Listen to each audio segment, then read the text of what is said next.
chapter 15, beginning in verse 18. If the world hates you, you know that it has hated me before it hated you. If you were of the world would love its own. But because you are not of the world, but I chose you out of the world, because of this the world hates you.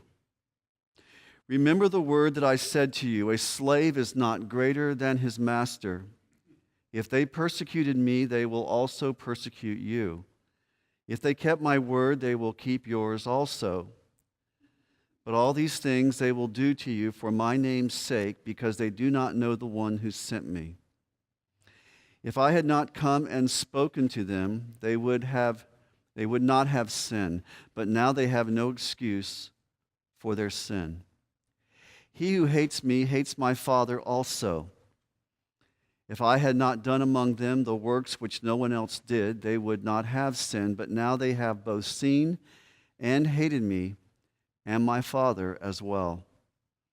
Because they have done this to fulfill the word that is written in their law, they hated me without a cause.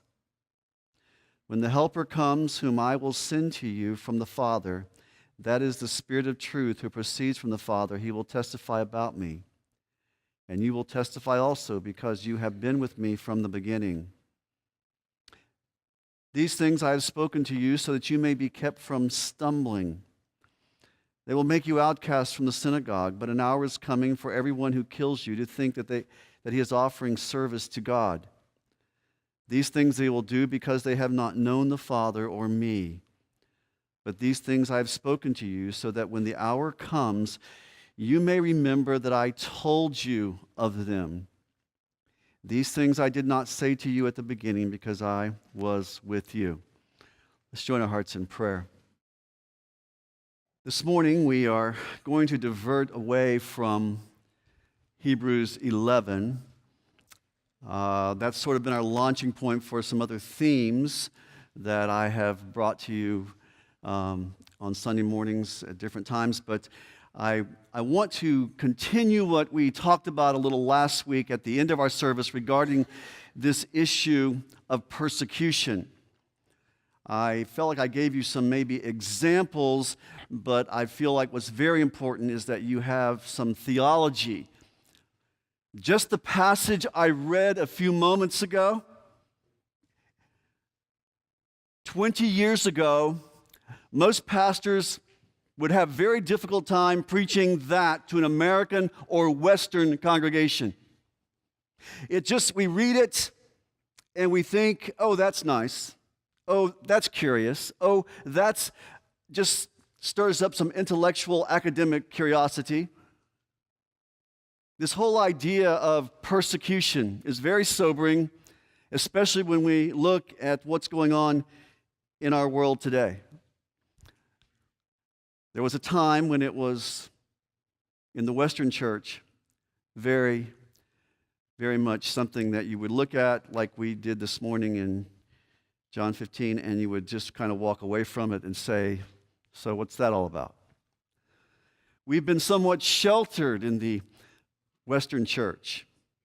The Eastern world has known these things, but the Western church, the Western world, has not known persecution. Oh, you may be ridiculed for your faith, but that's not what we're talking about. We're talking about governmental, we're talking about economic, we're talking about cultural persecution. Those things are very much on the horizon for the Western church. I want to be ready. I want to equip you to be ready for that. I don't want these passages like this just to be academic exercises. I want these are becoming your theological lifeline. I want you to understand what God has to say on this subject. This is a sobering message. I understand that, but it's necessary. I have thought long long and hard about this subject for many, many months, knowing that this is something I need to bring before our church. And I was spurred to this in looking at Hebrews 11 in the life of Abraham, that he was an alien and a sojourner. That's us. We are aliens to this world. We've been called out of this world. That's what the church is, called out of this world. We're the called out ones. The world has its own agenda. The world has its own goals. The world has its own values. The world has its own philosophies. They're contrary to the Word of God. We are swimming upstream against that as Christians.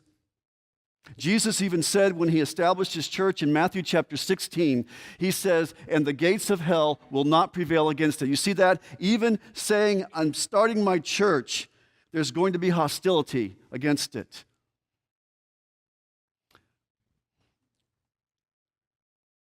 If there's been a word that has described the church of Jesus Christ for 2,000 years of its existence, it's been the word persecution. And though we haven't felt that, Christians around the world have felt it for a long, long time. Because of the internet and TV and other means of communication, we hear more and more things all the time that happen in other places around the world. In North Korea, if you have a Bible, you can be put to death and your whole family with you. They will probably let one person live just to go and tell everybody else about it, or go into prison. In Nigeria, you've been reading about some of that, but Islamic mobs burn churches, and what they do is they wait till it's a Sunday morning, and they go and set a church on fire, and as Christians run out, they shoot them. In China, and I'm not speaking of all China, I've been to China, I've sat in churches in China and never felt the threat of persecution, but for some in China, there is persecution. Pastors are arrested, and pastors are sent to other parts of the country, separated from their families and those they were leading in their churches. In India and Bhutan, you have Hindu persecution, pulling you over on the street, from pulling you out of your car, beating you, arresting you, whatever, with no cause. We hear of these things.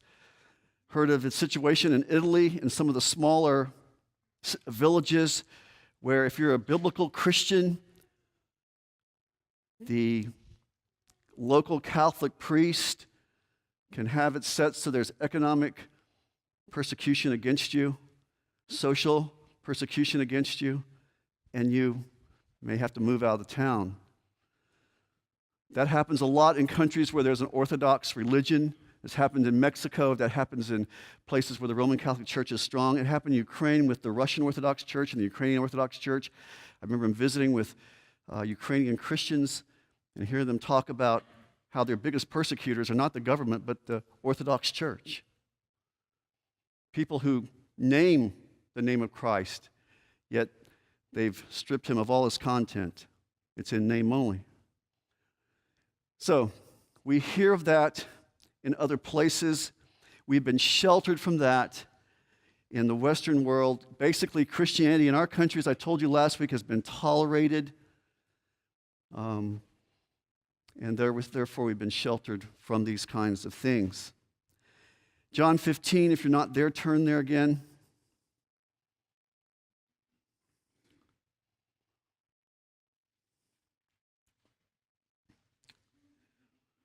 And I would say in our country, it's been about 300 years, we've had basically an era of peace.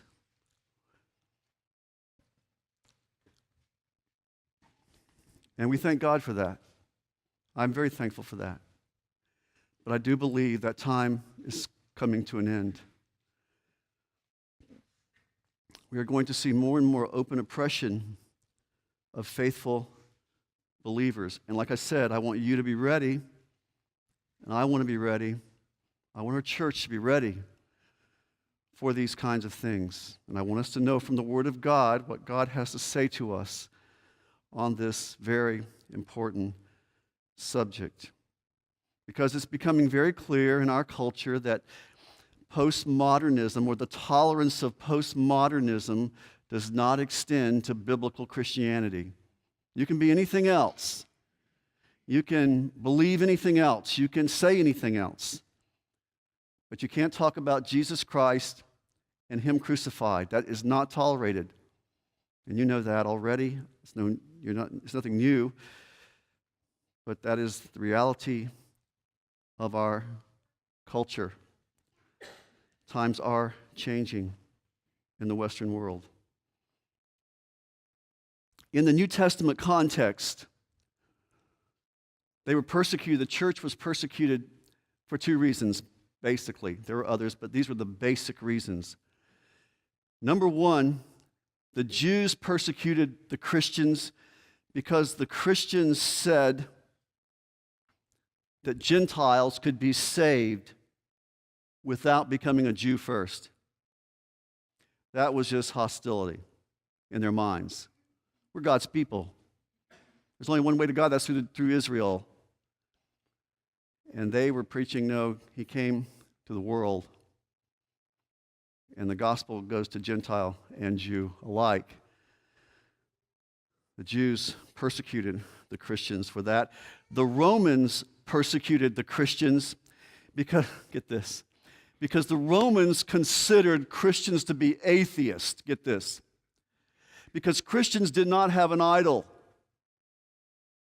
And you live in a society of idols, and you don't have one, well, then you don't have a God. Therefore, they labeled Christians as atheists. And furthermore, they looked at Christians as being subversive. In other words, Christians would not worship before their idols. And they viewed these idols of protectors of the Roman Empire. And you're not appeasing and worshiping these idols. Therefore, you're subversive. And so they would persecute Christians as well for those reasons. Of course, those are not issues that we see today. Those have sort of passed, and now we've got other issues. And I want to just tell you of two. These are nothing new. I've said these over and over before. I just want to put it in the context of this message today. But we are seeing persecution in a cultural sense, persecution in an economic sense, persecution in a governmental, eventually, sense because of two issues. One issue is we preach an exclusive message regarding Christ. Understand that. We hold to the exclusivity of Christ, that Jesus Christ is the only way to God. You can turn back one page in your Bible to John 14:6 if you want and read the verse. It's right there. I am the way, the truth, and the life, and no man comes to the Father but by me. That is an offensive message in this culture. And people say, because we reject all other religious views, that what we say Christ is the only way, that incites a rage in a pluralistic society, doesn't it? It does. You can believe anything you want. Just don't believe you're right. Just don't believe everybody else is wrong. We believe that, folks. We believe that. People say, don't you believe God loves everybody? Well, they've kind of abused the word love, haven't they? God has a love, but you know something? It's a holy love. Get that? It's not just a love everybody, anything goes type of love. I don't care what you do type of love. They want God's love, but they don't want God's holiness. You follow me? When we talk about the cross and we talk about Christ being on the cross, we're talking about the mercy of God, the love of God, and the justice of God, right? That's where they two meet. God satisfied the wrath for all of us who have broken his holy law. But you also see the love of God in that, but it's a holy love. It's a holy love. And the second issue, and it's one I've mentioned several times in the last few weeks, it's the issue of homosexuality. And I gave some examples last week, and I don't want to make it sound like this is the worst unforgivable sin. It is a forgivable sin. It is forgivable. And I certainly understand, and I don't want us to be a church that is just against one sin or just sin in general. All sin is forgivable. Those who struggle with same-sex attraction, I want to be a church that reaches out to folks like that, who struggle with that. It's not that we don't like or love people. We're all sinners. We all need God's help and God's grace in our lives because we've all failed and we've all fallen short of the glory of God. And our sins all look different, but we call them sin. And that's the rub. That's the rage. You call it a sin, it incites rage. But it is. We speak for what God says on these issues. And as a result, as one writer said, or one speaker I heard say this, those are the flashpoints. Exclusivity of Christ, homosexuality. And there may be other issues, but those are two issues that are certainly at the forefront of the persecution that we are going to experience as Christians. I take great comfort in the fact is that though we have been sheltered from this persecution, God has been taking care of his church for 2,000 years in the midst of this, in the midst of persecution. I want you to look at that passage. I'm not going to go through this whole passage. I have several other passages I want to go to, but I do want to point out a few things in this John 15 passage. You will notice, if you know the context of John 15, he has said things in John 14 about the Holy Spirit coming as your helper. He's talked in chapter 15, at the beginning of chapter 15, about the vine and the branches, that those who are connected to the vine receive power and strength. So it's in that context that he comes now to what he says in verse 16. Back up 2 verses, and you say, "You did not choose me, but I chose you, and appointed you that you would go and bear fruit, and that your fruit would remain." See that? You're appointed. I'm appointing you to go and bear fruit. I'm appointing you to go and bear enduring fruit, fruit that will remain. And the context that you're going to go and bear that fruit, you see in verse 18, is to a world that hates you. You follow me? Just as you are appointed to go and bear fruit that remains as you abide in the vine, you're also appointed to persecution. There's a connection there, folks. It's a connection. We are appointed to persecution. He says in verse 18, if the world hates you, by the way, I counted, 6 times maybe, the word hate is mentioned in this section. That is what the world hates you. I'm not talking about a planet in the solar system. I'm talking about a system of thinking.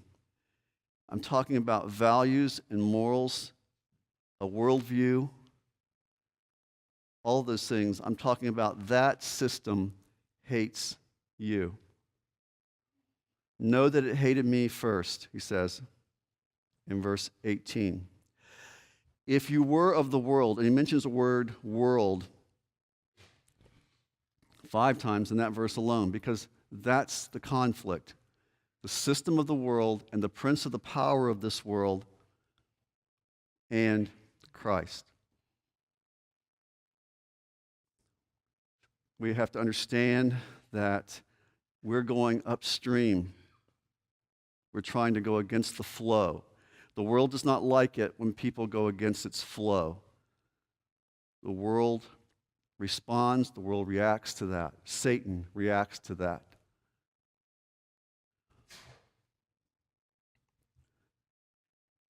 Notice he mentions we're going to be persecuted. Verse 18, he mentions it again in verse 20.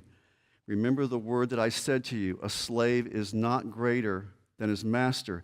If they persecuted me, they will also persecute you. You see it again in verse 1 of chapter 16. Or verse 2. They will make you outcasts from the synagogues. But an hour is coming for everyone who kills you to think he is offering service to God. The reason Jesus is telling them this is because of verse 1 in chapter 16. These things I have spoken to you to keep you from stumbling. I don't want you to be surprised by this. I've appointed you to it. I've appointed you to it. It goes with me calling you to permanent fruit bearing. I want you to go bear fruit in a world that's going to hate you because it hated me. It's because of me. He gives the reasons in these verses of why the world persecutes us. They can't get at him. They can't get at God. We bear the name of Christ. We claim to speak for God. And they hate God. Romans 1:30, they hate God.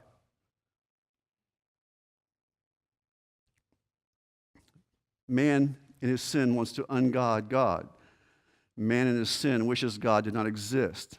Man in his sin wishes he could kill God. Cain wished he could have killed God instead of Abel, but Abel was doing what revealed his own, Abel's actions revealed his own sin. And he hated him and killed him. It's always been this way in the kingdom of light and the kingdom of darkness, between the kingdom of light and the kingdom of darkness.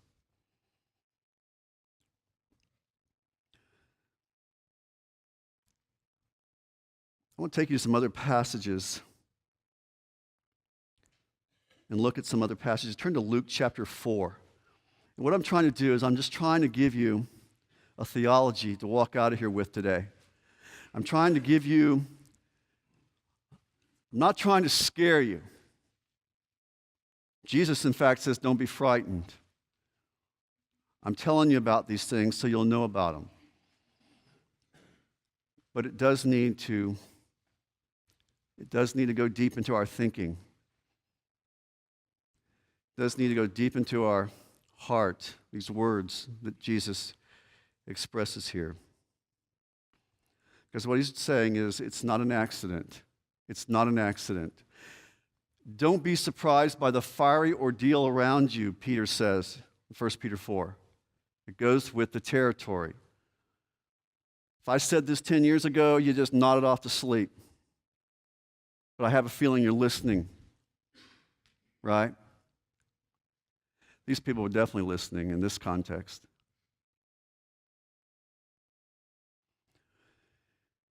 Are you in Luke 4? I want you to see some examples. It's kind of like in our culture. It was tolerated, then now it's becoming not tolerated. Let me show you some examples of this. Jesus is speaking. He's in Nazareth, and he's in his hometown. He reads from the book of Isaiah. Then you come to verse 22 of Luke chapter 4. They were all speaking well of him, verse 22, and wondering at the gracious words which were falling from his lips. Like, nobody talks this good. Wow, rabbis put us to sleep. This guy doesn't. Isn't this Joseph's son? Didn't he do some work on a table we had one time in his carpenter shop? I mean, they really liked Jesus. They really liked Jesus. Then, verse 24, he makes this statement. Truly I say to you, no prophet is welcome in his hometown. And then you know what Jesus does? Oh man, Jesus, they're on your side, man. You got them. They're going to come back to church next Sunday. I mean, you really got them. Just stay with that theme. Now you got to get You know what he says? Goes to the Old Testament, and he talks about widows in Israel. There were many widows in Israel in the days of Elijah, but Elijah went to a Gentile. Oh my gosh. This is not politically correct. And Elisha could have gone to all the lepers in Israel, but he goes to a Gentile. Joseph's boy is no longer welcome here. Verse 28, they were filled with rage as they heard these things. They got up and drove him out of the city. I can't tolerate those words. It was okay while it wasn't controversial.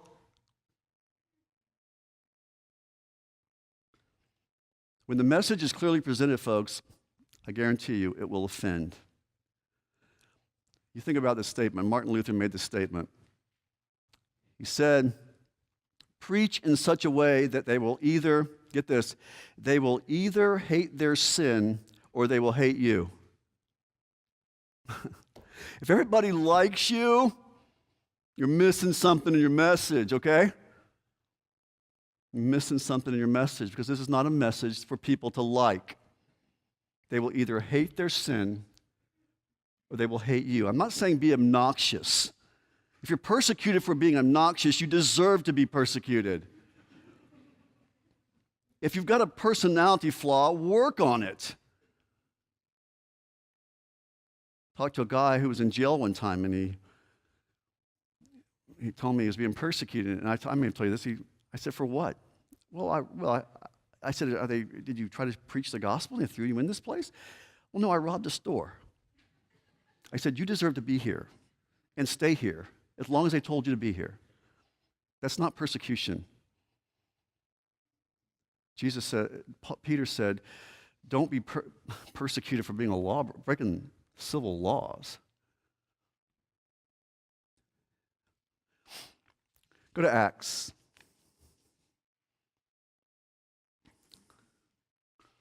The church went through a honeymoon phase. We see that in verse 47 of Acts chapter 2.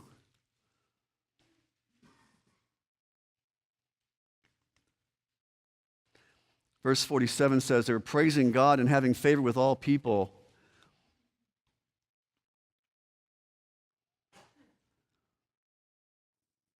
See that? That's the honeymoon phase. Everybody liked them. Well, you know, that didn't mean they all became Christians, but yeah, these people are really pretty nice. That's kind of how it's been in America. You know, those people they're pretty nice people. They start hospitals and orphanages and colleges, and you know, they really do a lot of good things. The Protestant work ethic, cultural Christianity, you know, and Sermon on the Mount stuff, and you know, that's the honeymoon stage we've been in America. The season comes to an end. We see in chapter 4.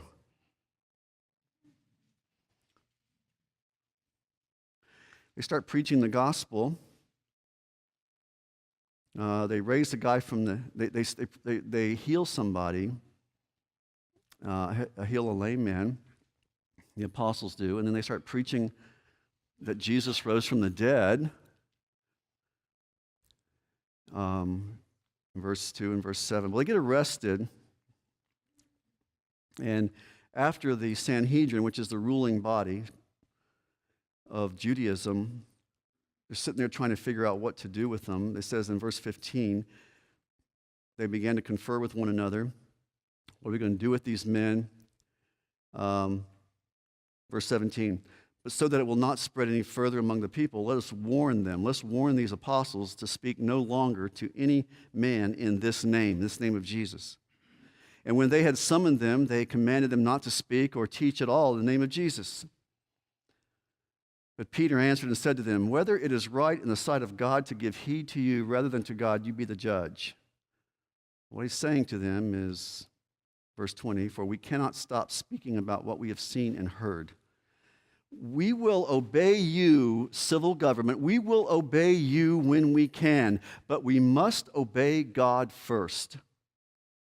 Understand, there is a time when you do not obey civil government, and that's a time you don't do it when they tell you not to proclaim the gospel.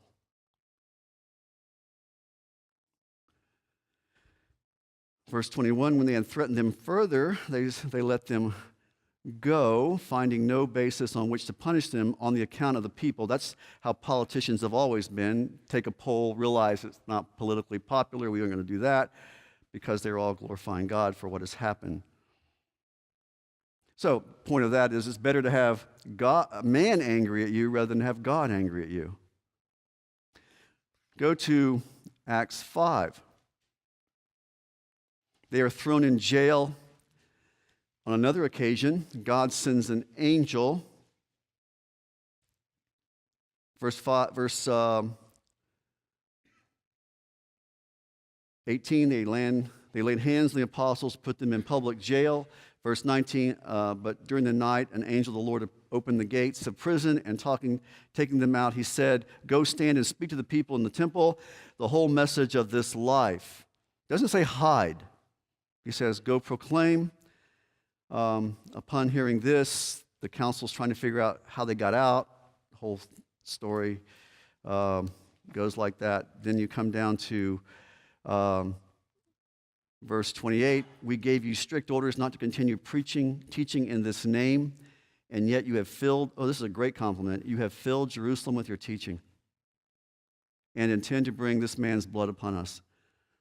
And Peter says again, we must obey God rather than men. Verse 30, he preaches at them. He uses the opportunity to preach to the council, and he preaches the gospel to them. Go down to verse 40.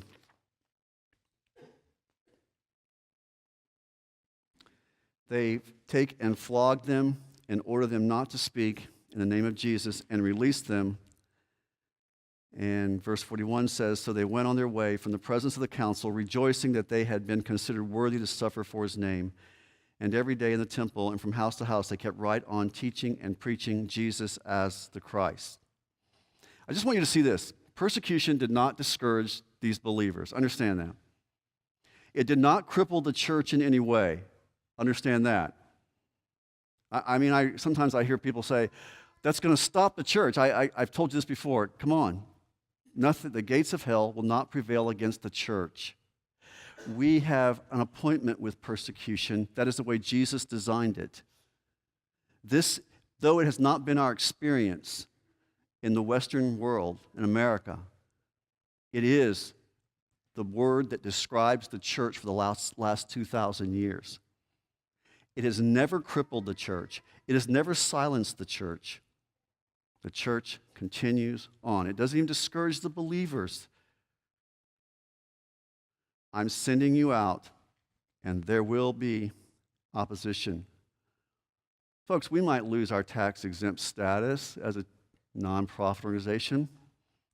So, we may be denied in the future to building permits because we won't conform to certain governmental rules on moral issues.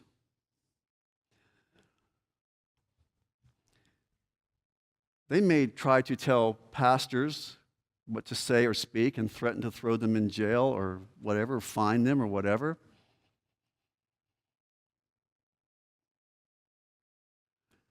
But that's not going to stop or cripple the church. Understand that. Get a bigger view of God in all this. Get a bigger view of who He is. Get a bigger view of what this is all about. Don't be surprised by it.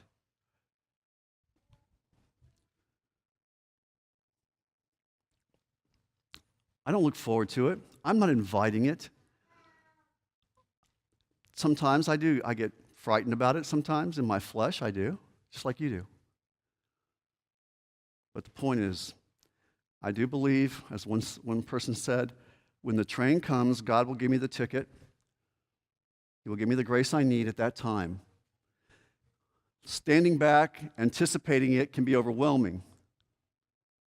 But I trust God to sustain me, to sustain you in the midst of it when it comes. Not if, but when it comes. Because He's always done that. He's always done that for 2,000 years.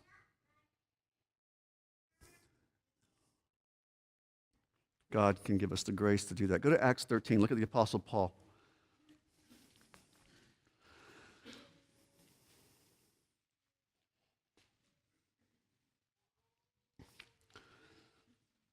Verse 42.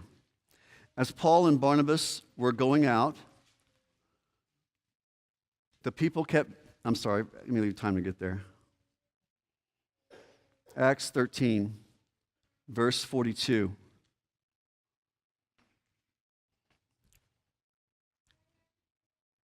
They've sent out by the church in Antioch, and they're in Pisidian Antioch, and one of the first stops along their first missionary journey. Paul and Barnabas were going out. The people kept begging that these things might be spoken to them the next Sabbath. That is very unusual for Paul. Very unusual for Paul to be invited back. You know, you usually run out of town and don't come back. But here he's invited back. This is, they like him. They really like him, and they want to hear more. Go down to verse 44. The next Sabbath, nearly the whole city, a bigger crowd comes the next week, and they assemble to hear the word of the Lord. But then notice in verse 46, as a result of opposition comes along. The Jews see him. They're jealous. We learned that in the context here. The Jews are jealous, and they don't like this. And Paul, here's what could have happened. Paul could have saw those Jews walk into the room, these legalists, these persecutors of the truth. He could have seen them walk into the room, and he could, what he could have done? He could have said, well, I'll change the message. I'll change the message because, you see, he could have been intimidated. I'll change the message. Or better yet, I'll just kind of blend the message of Christianity, of the gospel, with what these guys teach. Follow me? Folks, that's what goes on today. I will soften it. I will make it more palatable because these guys are now in the room. He doesn't do that. And Paul and Barnabas spoke out boldly. He became more bold. They spoke out boldly. You know what he says? He basically says, Gentiles can be saved. Man, that's what he says.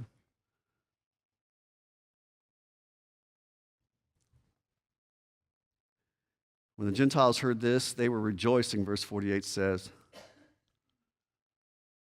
And the word of the Lord spread through the whole region. Verse 50, but the Jews incited the devout women of prominence and leading men, and they threw Barnabas and Paul right out of town. What I want you to see there, well,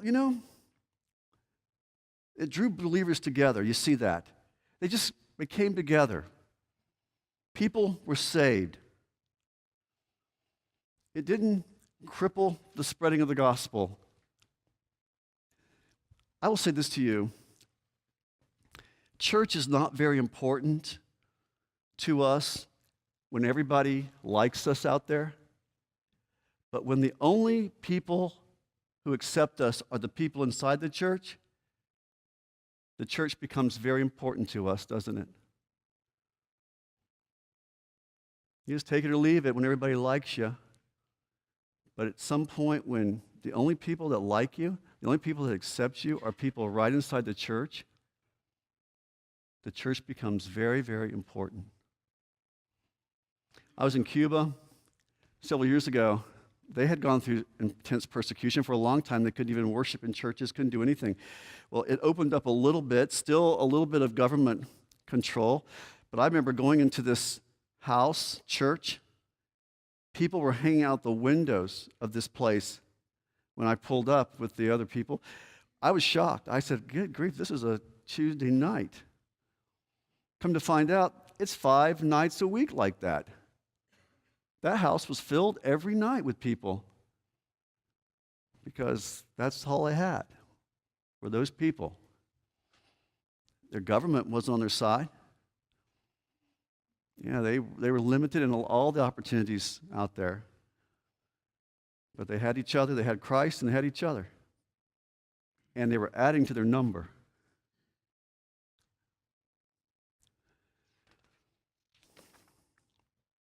Verse 52 says, and the disciples were continually filled with joy and with the Holy Spirit.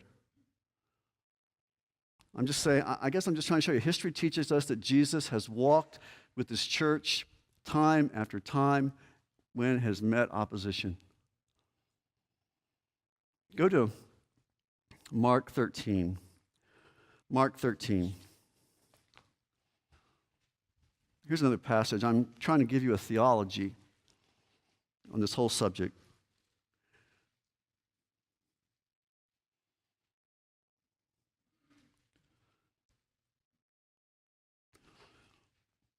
In Mark 13, this is the same week. Jesus says these words the same week that he says the words in John. This is the last week of the life of Christ on earth. On Friday of this particular week, he'll be on the cross. And so he does a lot of teaching. In John, he did a lot of teaching in the upper room.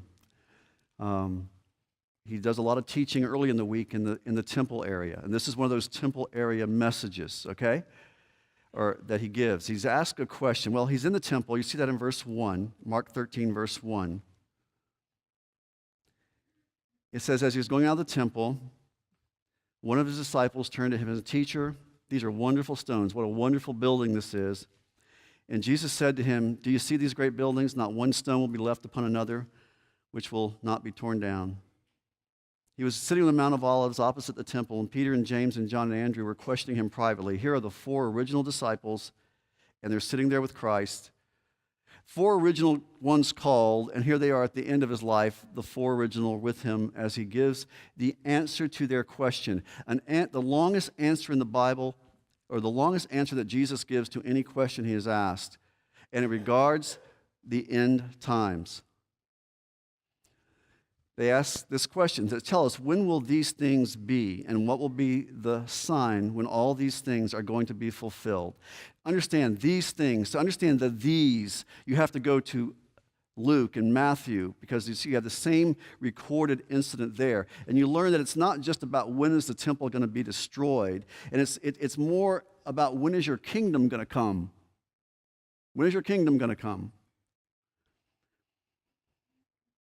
And what Jesus does in Matthew 13 is he describes, and I want you to get this, I don't have time to develop this fully, he is describing the age we live in right now, okay, in these first verses. He talks about other things in the future as well, the tribulation period and all of that, 14 on. But in 1 through 13, he describes this age right now. Let me show you. This is the age that precedes his kingdom. They don't get all this, by the way, okay? Because later they're going to ask him, when's your kingdom coming again, okay? But I want you to follow me on this. Jesus began to say to them, see that no one misleads you, verse 5. Verse 6, many will come in my name saying, I am he, and will mislead many. What is going to be a characteristic of this age that we're in? This age that comes after Christ leaves the world and happens prior to his kingdom. There are going to be false teachers everywhere, false prophets. Verse 7, there's going to be wars and rumors of wars. Christians are going to be involved in those wars. There are going to be Christians fighting for the Russians and Christians fighting for the Ukrainians. Christians are going to be involved in a world with false teachers. Christians are going to be in a world involved with wars and rumors of wars. Those things must take place, but that is not yet the end. See, just because there's a war in Ukraine going on, possibly, doesn't mean the rapture is going to happen, folks. This is what this age looks like. I'm not saying it's not either, but I'm just saying that is just what this age is about. This age is about false prophets and false teachers and people being misled. It's about wars and rumors of wars. Verse 8, nation will rise up against nation and kingdom against kingdom. There will be earthquakes in various places. There will be famines. These things are merely the beginning of birth pangs. Kingdoms and nations and earthquakes and famines. These things, everything he has mentioned, these are birth pangs, the beginning of birth pangs. The beginning of birth pangs means there are going to be birth pangs and there's going to be a birth. They're going to get more intense, right? But it's describing this age. Hey, be on your guard. They will deliver you to the courts, and you'll be flogged in the synagogues. And you will stand before governors and kings for my sake as a testimony to them. One thing that's going to characterize this age for Christians is you're going to see false teachers, you're going to see wars and rumors of wars, and you're going to be fighting in some of those wars. You're going to be involved in earthquakes, and you're going to be involved in tsunamis, and you're going to be involved in tornadoes and hurricanes, and you're going to be involved in all of these things that are typical of this age. And one of the other things you're going to be involved in is persecution. He says synagogues first because that's where these guys started. But then he goes to governors and kings because you know what? This gospel, when I leave, this gospel is about to go global.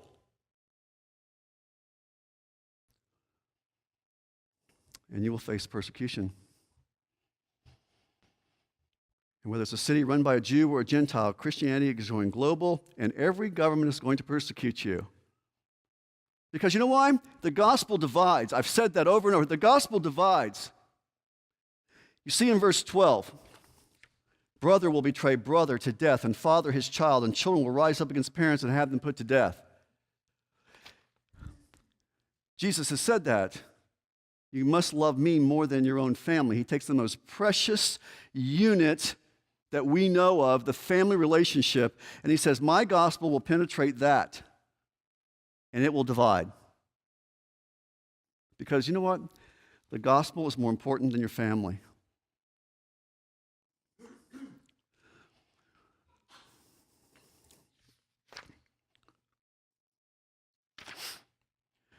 He says, don't be surprised. He's telling them this so they won't be surprised. Verse 10,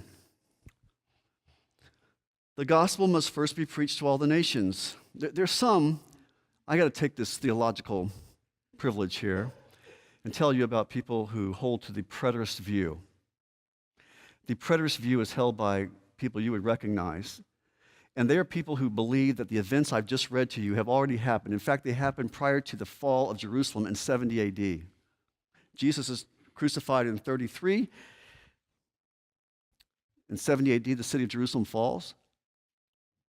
And they would say, the events I just read to you happened in that time period. This verse right here tells me that is not a right view. It's a bad view. What also tells me it's a bad view is you didn't have time in those 27 years for nation to rise against nation and all these famines and this worldwide, like I said, preaching of the gospel. These events are happening now.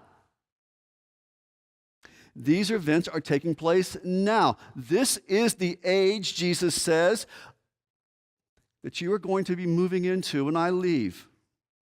And these are things that will happen. Though they did not understand this, we certainly do, looking back, understand they're going to happen prior to my kingdom. And persecution is part of that. When they arrest you and hand you over, don't worry beforehand about what you are to say, but say whatever is given you in that hour, for it is not you who speak, but it is the Holy Spirit. Verse 11. Brother will betray brother, sister, father, all those. Verse 13, you will be hated because of my name, my sake. They can't get at me, they can't get at God, so they're going to go after those who bear his name.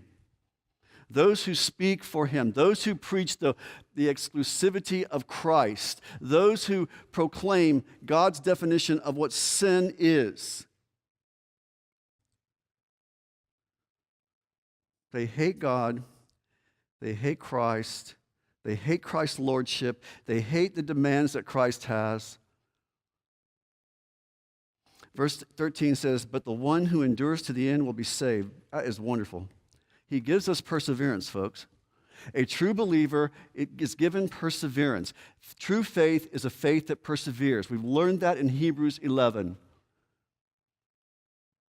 It does not fall away. It does not turn away. Why? Because I'm so good at hanging on? No, it's because God hangs on to me.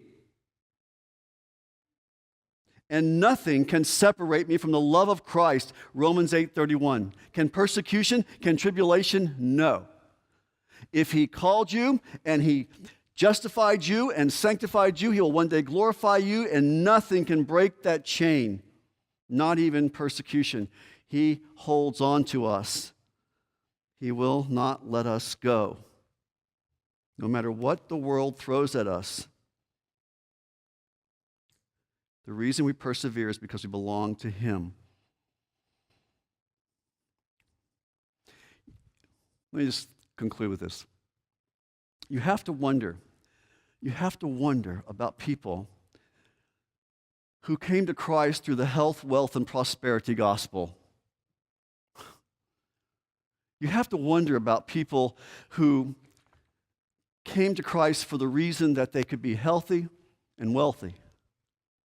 That message preaches well when you're prosperous and things are going good.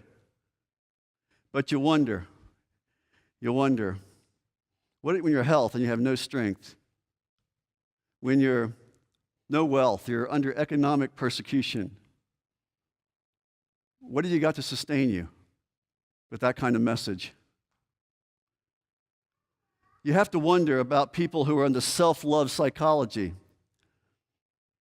People who love themselves. And Jesus is sort of part of that. They're looking for a therapeutic Messiah. One will fix all their problems. A Messiah who will make me feel good rather than help me be good, right?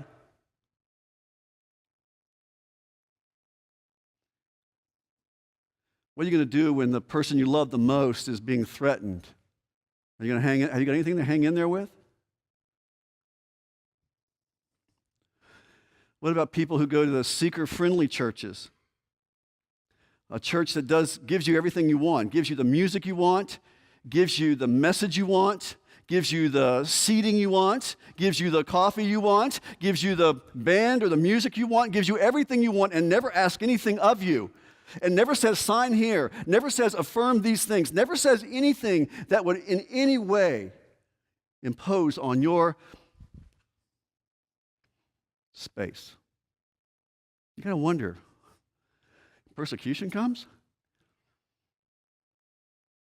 You wonder, have they got anything that will sustain them? You got to wonder about people who are into ritualistic Christianity with a lot of forms. You got to wonder, do they have the reality that they will need to stand in the face of persecution? See, these are all comfortable ways of church out there when things are going well. The emergent church, I don't know how that's doing these days, but they were the ones that would get together and doubt was a virtue. It's wonderful to doubt. These people like Rod Bunton who speak with absolutes and talk the way he talks is throw that stuff out. Let's talk about whether this is really true or not. And it's almost like a virtue not to know. Persecution comes, you wonder, well, so now what?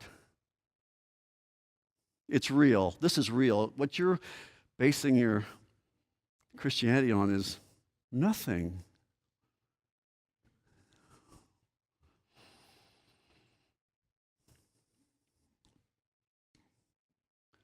See, persecution is a way, and I believe you'll see many of these churches, folks, you'll see many of these people fall away because God uses persecution to get branches off the vine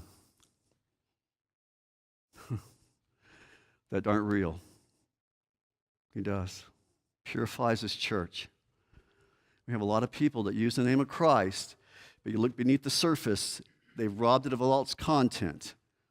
It's not the Jesus of the Bible. And the only one that can sustain you and me is Jesus. I am the vine. My question to you is, are you connected to the vine today? See, that's the context he says these things in John 15. Are you connected to the vine that he might sustain you and hold you up in the midst of that? Or are you just superficial? Time's going to show. Time's going to show. Do you really, really know Christ? I know this is sobering, but as your pastor, I want to equip you. I want to feed you God's word so he can sustain you, so you know where to go look and to read his word. You would have an understanding of what he has said. He said, don't be surprised. I set it up this way. I've designed it this way. Only in America have we had rights to be infringed on. The rest of the world doesn't even know what we're talking about. Right? If you don't know Christ, if you're not connected to the vine, you can play at this. You can play at this all you want. It will come to light through trials. For me as a Christian, for you as a Christian, the trials produce hope. The perseverance produces hope. If you don't know Christ, I invite you to turn to him today. Oh, it's worth it. I'll go to jail for him. I'll die for him. I will. It's easy to stand here and say that. I understand that. I'm not saying I want to or it's going to be easy. But I want to do that because I love him more than anything else.